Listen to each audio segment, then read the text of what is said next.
मिनिटात 1000-1500 संध्याकाळी कमवल्यानंतर भाभी मला काय सांगते ते माझ्या डोक्यात जायचं नाही. पहिली गोष्ट तर पण आहे ना, बाया मला फोन करून म्हणायच्या की तुम्हीच आयब्रो करा. आणि एका दिवशी मी इतकी रडकून येऊन गेले राहायची की माझा अवतार कावली बाईसारखा होऊन जायचा डायरेक्ट. तरी त्या मला म्हणायच्या की तुम्हीच करा. 2 बाया बसलेल्या आहे बिचाऱ्या करणाऱ्या. मी सांगायची की ताई प्लीज त्यांच्याकडनं करा, त्या ऑलरेडी ट्रेन आहेत. त्या म्हणायच्या नाही नाही तुम्हीच करा, मला धक्का देऊन तुम्हीच करा तुम्हीच करा.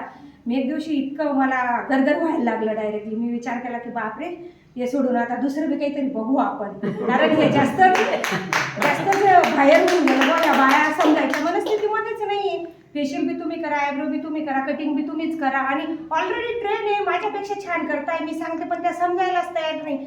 म्हटलं मग आता हा उद्योग चालू करू आपण. ही वस्तू जर देते मी माझ्या हाताने दिली, तुमच्या हाताने दिली, यांच्या हाताने दिली, याच्यात काही फरक पडतोय का? काहीच नाही.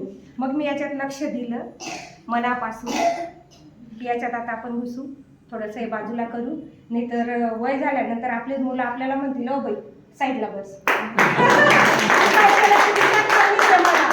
माझा मुलगा तर सरळ म्हणतो बाई तू केलं ना काही जबाबदारीने, बाकीच्या पॅरेंट्स आहे ना ते बी करतात. डायरेक्ट म्हणतो ते बी करतात, तू केलं तर काही नवल नाही केलं. पण आता माझा मुलगा आणि माझी मुलगी मला म्हणते, म्हणजे भाभी दुबईला जाऊन आले ना, ते म्हणतात मम्मी कर उठ तुझं मोठी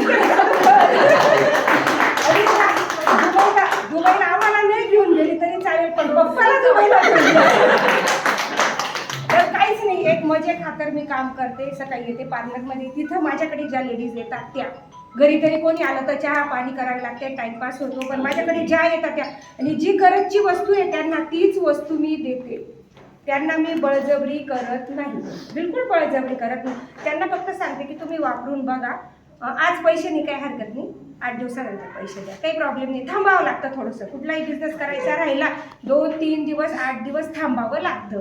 असं नाही की लगेच पैसे टाकले लगेच पैसे भेटायला पाहिजे. संयम ठेवायचा थोडासा, थोडा विश्वास दाखवला. एखादी चालू आहे की मला लगेच पैसे द्या, पण एखादी म्हणते की ठीक आहे ताई 8 दिवसानंतर द्या, 15 दिवसानंतर द्या, पेमेंट झाल्यावर द्या. आपल्याकडे गिराईक 100% येतात, वस्तू घेऊन जातात, वापरतात आणि कोणी जेवढं निर्लज्ज नाही आहे की वापरून पैसे देणार नाही. बरोबर देतात. त्याच्यामुळे काही प्रॉब्लेम नाही आहे, सगळेजण करू शकतात. त्याच्यात काही खूप शिक्षणाची गरज नाही आहे. आपण रोज वस्तू वापरतो, वापरल्यानंतर आपल्याला अनुभव येतो, आपण तो फक्त दुसऱ्याला सांगायचा आहे बस. आणि थोडंसं फुकट बी द्यायचं आहे, आवळा कॅन्डी खा, थोडी लिपस्टिक लावा.